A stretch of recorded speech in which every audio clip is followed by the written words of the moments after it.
এই দেশেরই মেয়ে। পত্রিকার 22তম বর্ষ, তৃতীয় সংখ্যা।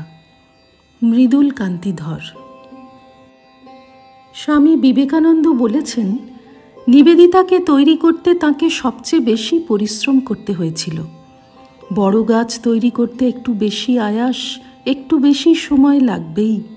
যেমন ঠাকুরকেও করতে হয়েছিল। পক্ষী মাতা পাখা বিস্তার করে যেমন শাবককে রক্ষা করে, যেমন ঠাকুর তাঁর সন্তানদের করতেন, স্বামীজিও তাঁর আদরের ছোট্ট মার্গটকে শতভাবে রক্ষা করতেন। তাকে ভেঙে তৈরি করতে হয়েছিল।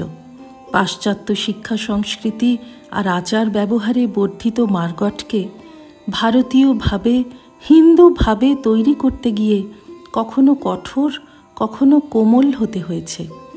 স্বামীজি যেমন বলতেন, ঠাকুর তাঁদের ভালোবাসায় কিনে নিয়েছিলেন। তিনি ঠাকুর ঠাকুরানীর শ্রীচরণে নিজেকে বিলিয়ে দিয়েছিলেন। তাই বলেছিলেন, দাস তব জনমে জনমে দয়ানিধে, সশক্তিক নমি তব পদে। মার্গারেটও মিস ম্যাকলাউডকে বলেছিলেন, স্বামীজি অ্যাফেকশন পার্সোনিফাইড, স্নেহের প্রতিমূর্তি। এই স্নেহ ভালোবাসার কথা বোধহয় মুখে বলে বোঝানো যায় না।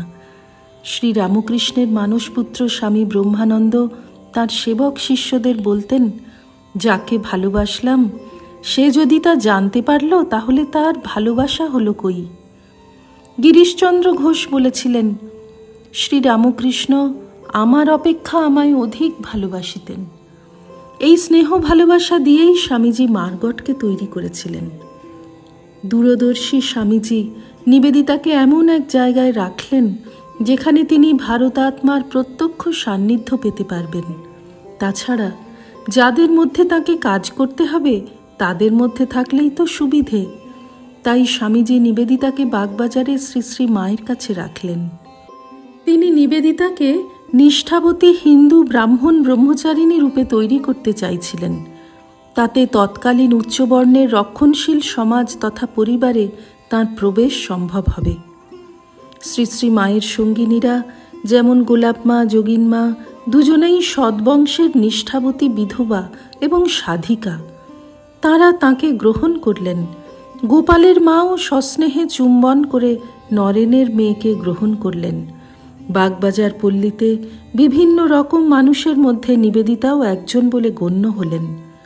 নিবেদিতার কথাতেই স্বামীজির ভাবরাজি দ্বারা পরিবৃত ও তাঁহারই প্রগাঢ় স্বদেশপ্রেমের দ্বারা প্রভাবিত হইয়া আমি যেন কোন দেবলোকের স্নিগ্ধ জ্যোতির মধ্যে বিচরণ করিতে লাগিলাম, যেখানে প্রত্যেক নরনারী তাহাদের স্বভাবের অপেক্ষা বড় হইয়া দেখা দিত।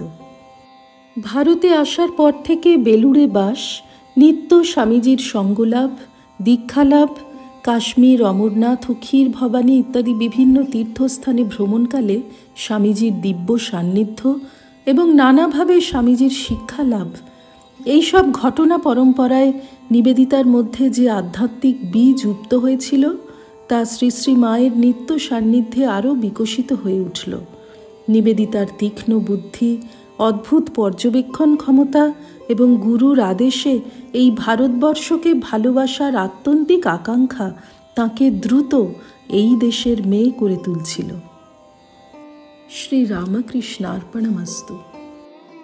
নিবোধত আজকের পাঠ আপনার ফোনে রোজ পেতে চাইলে সাবস্ক্রাইব ও বেল আইকন দুটোই ক্লিক করুন। রামকৃষ্ণ ভাবধারা প্রচারের সঙ্গে থাকুন।